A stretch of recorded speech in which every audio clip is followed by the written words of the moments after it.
one of the most important or the special parts of this program. It is my honor to introduce tonight's honoree, Ben Zobrist. Yes. Ben Zobrist is an Illinois native. He was born in Eureka, Illinois. He's a former Major League Baseball player for the Tampa Bay Rays, the Oakland Athletics, Kansas City Royals, and the Chicago Cubs.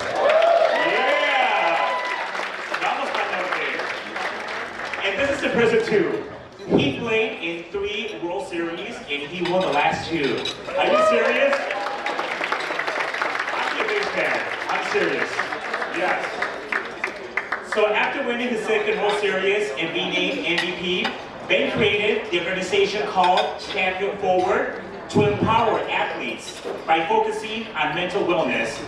And tonight, we're so thrilled to honor Ben with the Family Institute at Northwestern University's Mental Health Advocacy Award. Interviewing Ben tonight, we have the Family Institute's very own Daniel Wilsea, and he has worked with so many children, teenagers, and adults in the New York and Chicago area, so he knows a lot about this. So please help me welcome to the stage both of you guys, Ben and also Daniel. It's a great honor. Un aplauso, por favor. Mis héroes.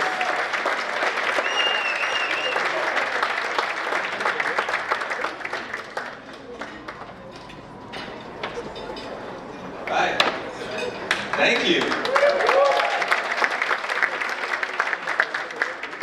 Alfonso, thank you. That was beautiful. I love your accent. It's Chicago, right? Yeah. Partially Chicago. Wow. Beautiful evening. Dan, thanks, man. Absolutely. I mean, thank you for being here. Listen, I've already met so many really great people here tonight, and I know, Jana and the team and everybody that's been a part of this event, putting it together.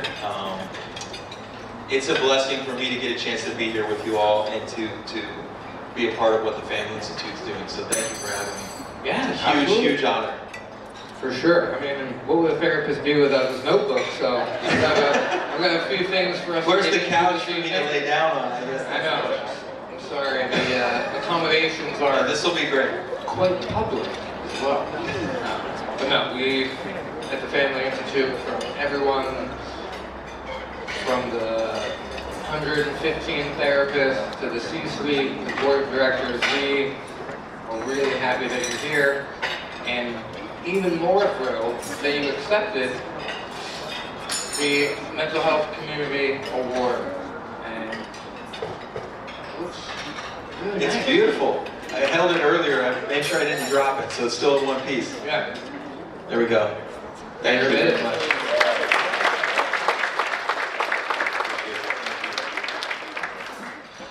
So I was thinking, as one of the therapists who sees kids and adolescents and youth sports athletes and athletes across a bunch of varieties of sporting modalities and performance areas, I thought we'd kind of dive in and talk a little bit about your history in sports and performance and mental health.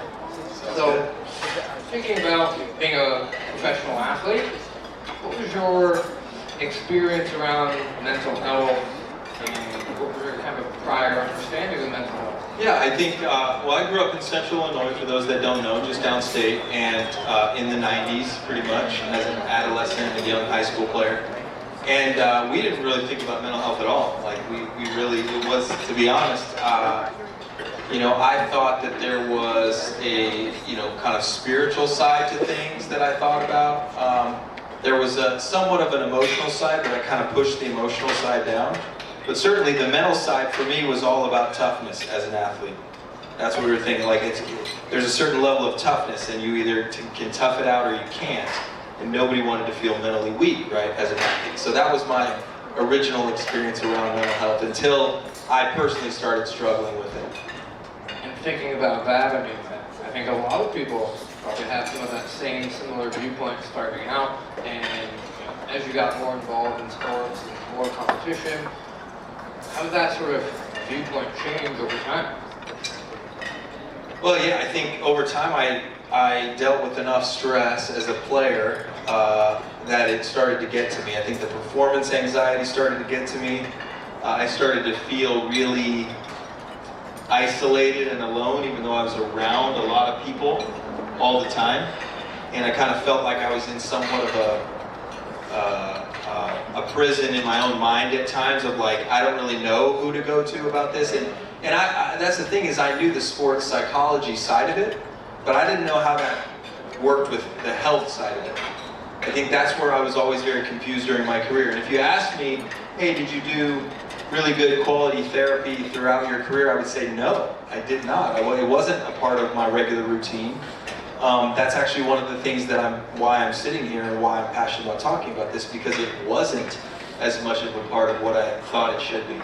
And now I talk to a lot of athletes and I say, hey look, the internal side of what you're going through, the mental health side as well as the skills side on the field, the performance side, they go hand in hand. You cannot separate them, right? You have to have a holistic view of this. So I started to get a view of that in the latter part of my career. I love all those things that you mentioned just from that holistic sort of perspective. And I think about some of the athletes that I see at the Family Institute in a variety of different spaces and a variety of different sports. And I think that the biggest part of professional sports now is having some of those transparent conversations about mental health, in that mental health doesn't equal mental illness.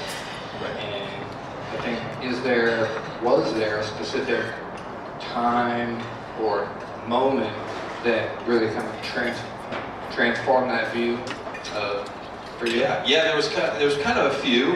They kind of added up over time, but I had a time my senior year of high school where I really struggled for a couple months and kind of got through that and didn't really see it as a mental health issue, but just kind of saw it as, hey, I'm nervous about going to college. And then I was in professional baseball in about 2007. I was getting bounced up and down between AAA and the big leagues, and I was struggling. And as a lot of people do when they're trying to figure out where they fit in baseball and not sure if I was ever going to really make it, I struggled with depression that year, and I actually got injured when I was struggling with it, but I still didn't really fully see it as a mental health thing as much as like, man, I'm just stressed about going up and down. It was like thinking of it like, I did remember though having specific times in AAA where I remember being on the field and kind of having a panic attack. Like, uh-oh, like my heart's racing, I don't know what's wrong with me, kind of a feeling, and to feel like I didn't really know who to talk to about that.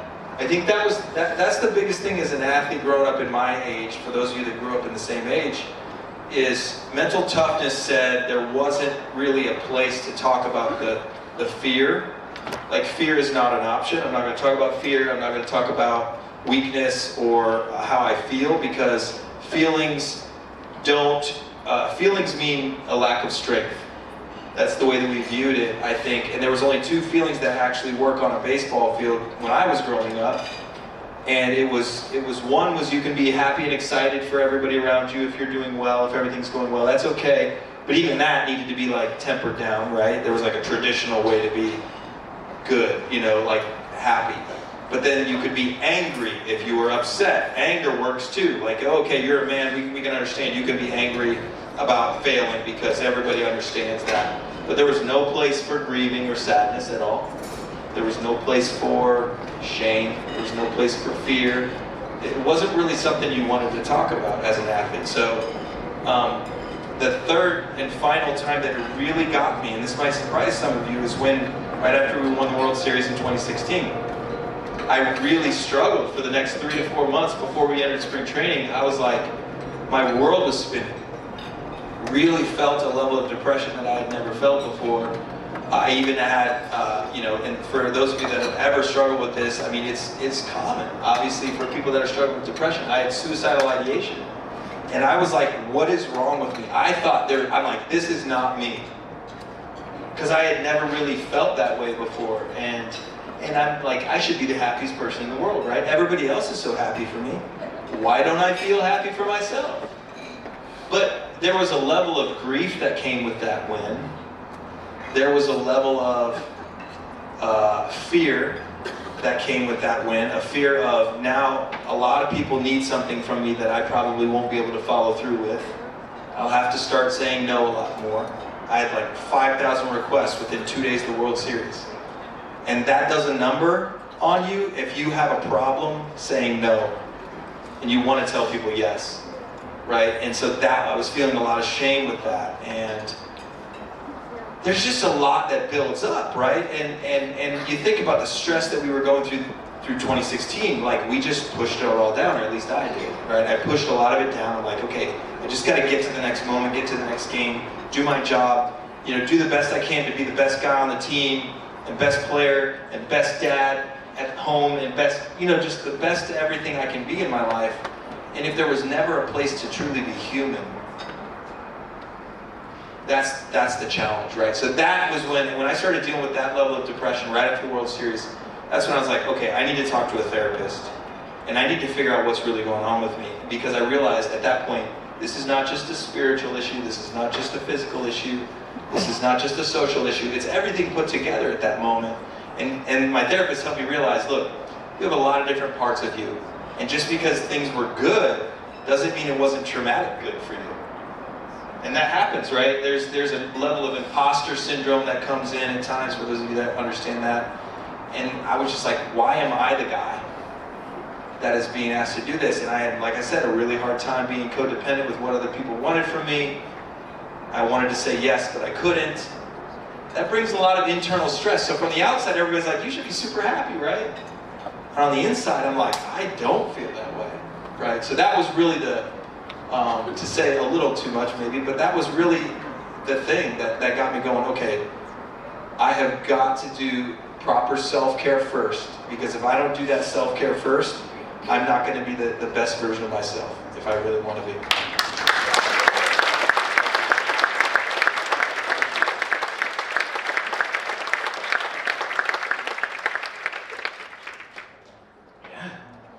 That piece of self-care and, you know, thinking back to you. I know you were on an airplane earlier, right? And you need to do a little spiel. Put your mask on before you put someone else's on. Yeah. I use that imagery a lot with my youth athletes and my adolescents as well. Right? It is a big part of, we've got to take care of ourselves before we can think about effectively taking care of anyone else.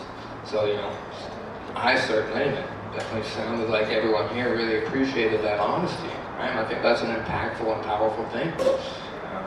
And thinking about now kind of transitioning away from Major League Baseball, right, as a player, you know, and we're thinking now kind of a question I'm sure a lot of people in the audience are wondering, right, is what about some of the big struggles, or what are you seeing at Champion Forward with the athletes of, you know, tomorrow? Yeah, I think it's harder for them right now than it has been for us in the past years. And look, we had it hard too. I'm not saying it's not hard to try to excel at sports. There's a lot of great athletes out there that are going to struggle, but I think they've got a lot of additional challenges that we didn't have. When you think about the social media world, which is one of them, but I think there's a comparison game that's unlike any other right now. When you have statistics around, if you're 10, 11, 12 years old and you have statistics nationally to know where you rank, that's a problem in my opinion. And now you see what the NCAA has allowed with the NIL, name, image, likeness, and the money being infused into the amateur market of sports. It creates a very unhealthy world, not just for the athletes, because it puts them in the professional realm before they're ready and developed enough to be there. Their brains can't even handle that. And you have families and parents. When you start adding money into the equation, hey, I'm spending a lot of money to invest in my kid's future here, and the coach isn't playing my kid, or my kid isn't doing as well as they should be doing, or they're not going to get the scholarship that I hoped they were going to get. Now you have parents' mental and emotional challenges around it, far more than they had before.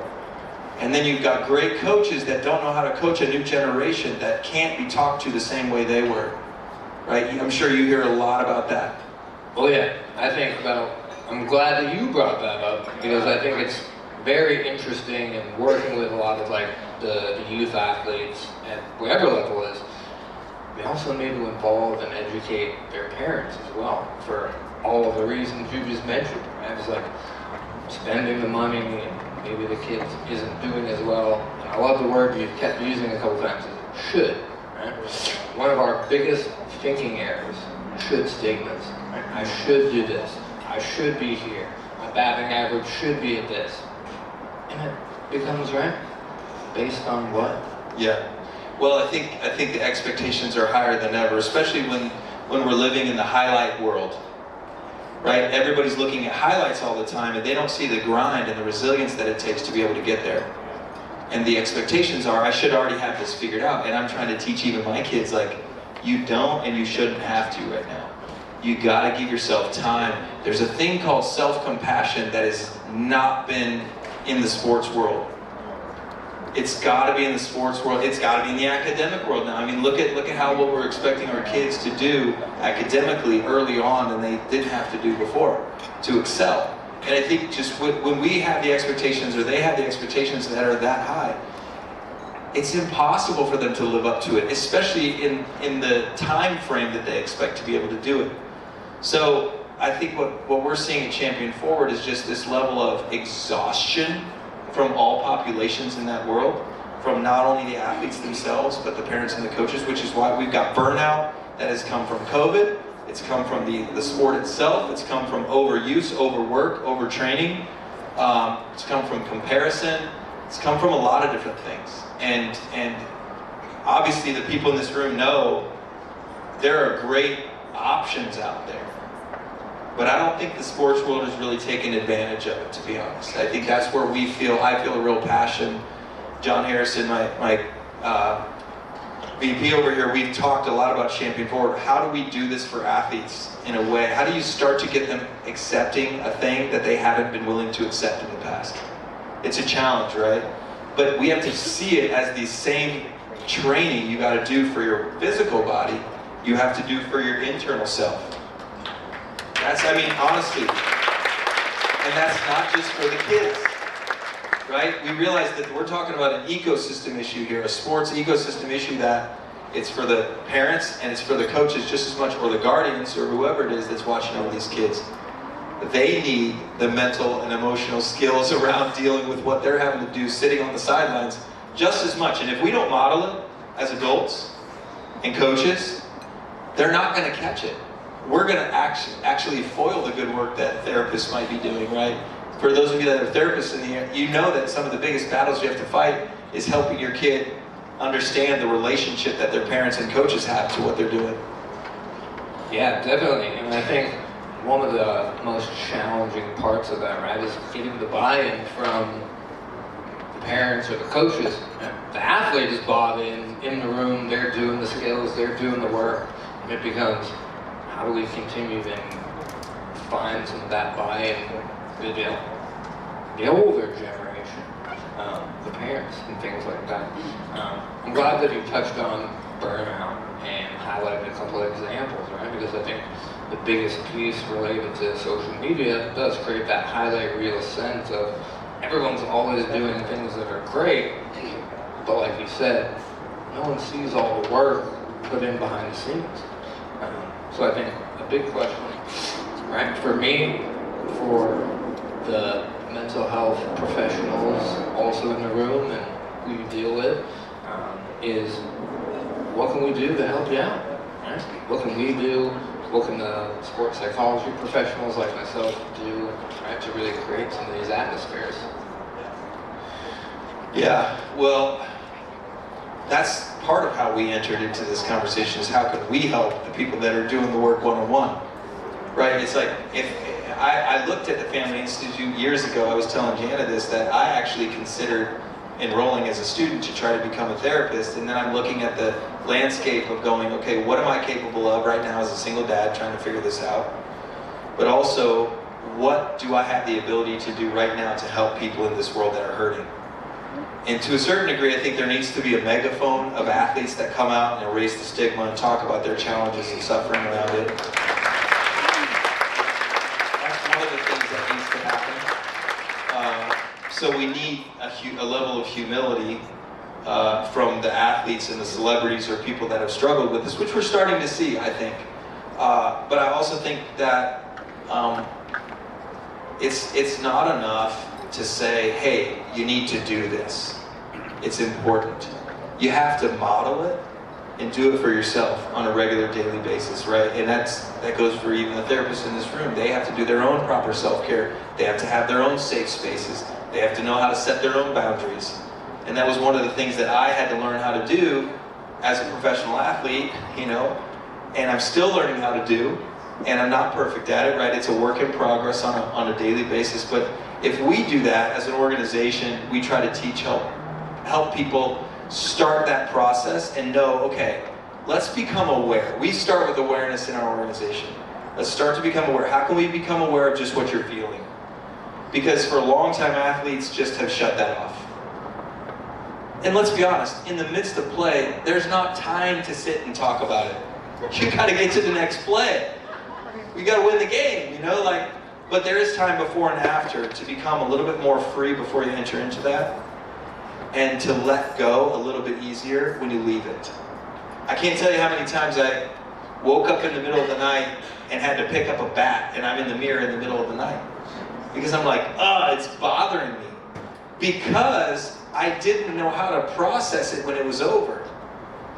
And I think if we can create spaces where people feel like this is safe enough for me to talk about what I was actually feeling in the moment, we have a much better chance. We have a better chance of helping them start to go, oh, it's just that. Everybody feels that. And now I'm a little bit more free. I can talk about it. I can be open about it. It takes, like I used to talk about this pressure valve that has to be released. You have to find a way to release that in a healthy way, and I don't mean crushing the thing that's holding the bats in the dugout. Okay, I mean like actually talking to another human. And we talk about awareness, balance, and connection. That connection piece, as we all know, to be in healthy relationship is one of the main antidotes to the issues that we're seeing. Isolation, and I think that nationally has become known as a major problem in our culture. And in order to become an antidote to that, we have to do healthy connection. And if we don't do it with the people around us, how are our kids going to learn to do it?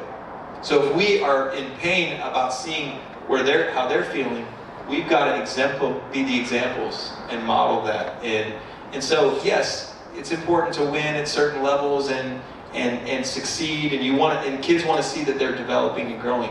But that realm, the professional realm, has now been infused into the lower ages far too quick. We've got to let go of the numbers and the wins and the losses and really focus on helping them develop the skills that they need to become resilient and keep stepping, I say it like this, stepping in the box after failing. It's okay, I failed again. Yeah, that's how I learn. Okay, when's the next time? Let me find, you know, and then, I feel really bad. I blew the game for the team. You know, I feel terrible about it. Well, let's talk about that. You know, sometimes for some people it's processing right after the game. Sometimes they need to process the day later. It's different for different people, right? And we have to kind of do the work around ourselves and the people that we're close with. This is what I'm learning. Like, I do it with the people in my life on a daily basis. What am I feeling? Where's that coming from? And if it's in a safe space and they know how to hold it, then I'm more prepared when my kids come home from school with a lot of emotions. Right? And you guys know, those of you that are caring for kids, how much emotion comes home from school sometimes. You know, so we have to do our work to be ready to hold what they're gonna need to unload on us, right? So that's kind of why we developed this organization. We want to help not just the athletes, because the athletes need it, and we're going to support when they're struggling. Hey, do you have family members you can talk to about this? Do you have safe friends you can talk to about this? Do you have a therapist that you can talk to about this? It'd be really healthy for you to do that. If families have the ability to pay for that, or if they can get into a program where they can do that, we are encouraging them to do that. Because everybody, I just think it's a regular part of maintenance. Just like I have a hitting coach, I probably should have a therapist, right? That's the way it should be. Because it's a very important part of laying the foundation of me staying on the baseball field. If I don't ever go see the trainer, I have no idea how to do any training, no skills around the training. How is that going to keep me healthy in the long run? It's not. I got to do some preemptive work, right, to prepare for some of the stress that I'm about to put my body under. It's the same thing with our minds and hearts, I think. Terrific. Just terrific. That whole body, that whole mind, and then that systemic sort of work through, right? It's more than the player. It's more than the performer. It's the system that they're in, right? The organization that they're in. But then the biggest piece, right?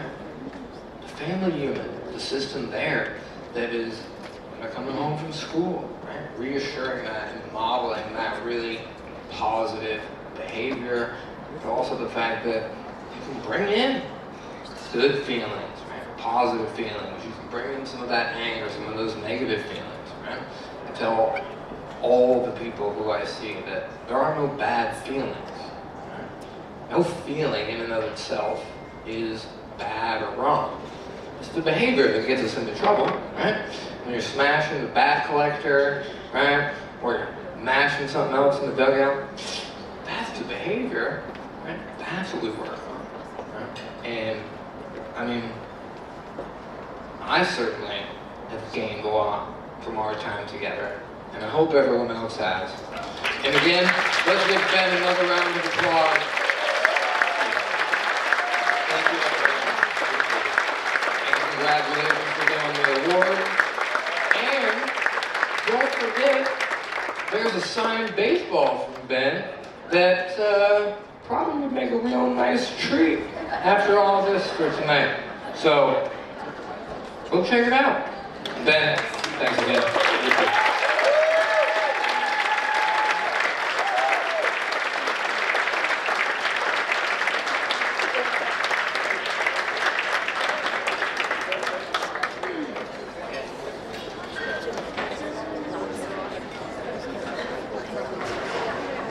Wow, that was amazing, don't you think so? Seriously, thank you so much for that conversation. Sometimes we forget the crucial conversations that we need to have. Coming from a Mexican traditional family, 11 siblings, there were no time to talk about mental health.